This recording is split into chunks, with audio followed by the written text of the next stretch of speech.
Battle of the Mullets and Mongo sucking on commentary. What more could you want from WCW? I'm Joe Redland with a retro review of WCW Nitro from October 16, 1995. We're heading towards Halloween Havoc. This and the next episode of Nitro are all that's standing in the way of us getting to what was one of the worst pay-per-views of the year. Now, the sad thing is, I don't know if that pay-per-view was worse in October of 95 or if it was the In Your House with Diesel and Bulldog.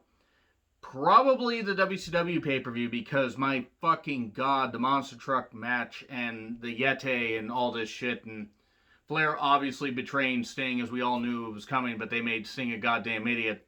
But anyway, let's start off with this show. Mongo sucks as a commentator, but was he worse as a commentator or as a wrestler? Answers in the comments, please. We get footage of Flair from WCW Pro wanting Sting to be his partner. WCW Pro is one of their syndicated shows, by the way. Going back for a number of years. And Sting says, I'm going to give you the benefit of the doubt this one time, but if you swerve me in the slightest, I'm going to, sometime down the road, I'm going to leave you for dead. Dead. He wants to leave him for dead. Maybe. I don't know. 50 more times and I might start to believe that Sting wants to leave him for dead. So we get DDP with Kimberly, well, the Diamond Doll, but the future Kimberly versus Johnny B. Bad for the TV title. Remember, the TV title, DDP won from the Renegade, and then they completely butchered the Renegade from the beginning, and then, jobbed him out and everything, and he was severely depressed, and they did not do right by the guy. I'm not saying he was great in the ring, but fucking hell, they just misused him like crazy. He could have at least been a fine mid-card guy. Ugh. Just a sad story. If you don't know about the Renegade in WCW, read up. It's really sad. It is really sad. And we get Johnny B. Bad with his Bad Blaster, his cylindrical, lengthy, gun that he loves to fire into the faces of fans and everything and cover them with his glittery goodness. It's gotten weird on me.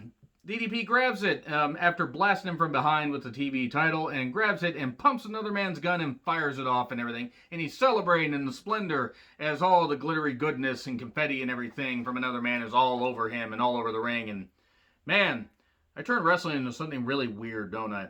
It was just an angle to advance a feud that they were going to have for about the next 15 years. Actually, only the next 5 months, but it did go on for a long time. Then Eddie versus Benoit.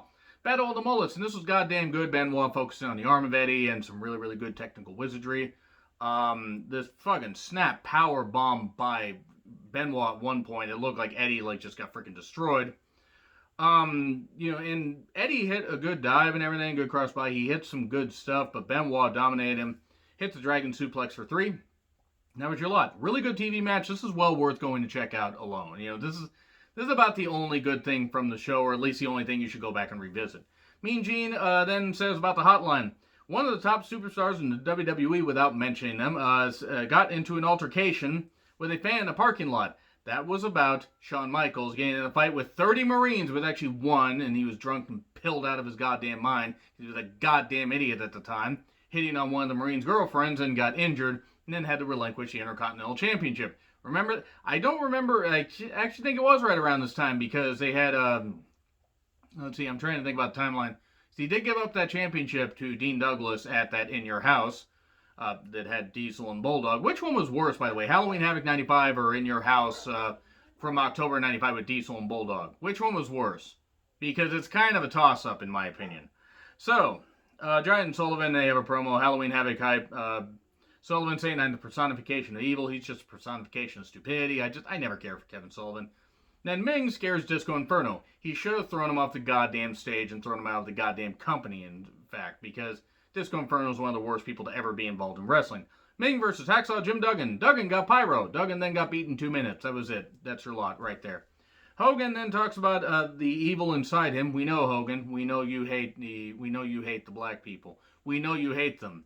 And it's weird. He was wearing all black and he must have just hated it or whatever. I mean, maybe he enjoyed ripping the black stuff. Look, if Hogan would apologize for actually being a racist son of a bitch and change, I wouldn't make these jokes. But he didn't. He apologized for getting caught on camera. But it was just hype for the match against the Giant. Pillman and Arn versus Flair and Sting. Sting doesn't show up for a bit. And Flair takes him out 2-on-1 pretty well and then, then eventually gets beaten down. Sting comes down and he wanted to prove that, hey, he wanted Flair to prove himself, and he did. And then he took over and we had a count out apparently. So Arn and Pillman lost, that is. And then Flair and Sting promo. They'll team up at the pay-per-view. That's it right there. That's the end of your show. or the end of the show. So anyway, agree, disagree with what I said, like, share, subscribe, Twitter handle in the description. I'm John Retlin. I'll see you soon.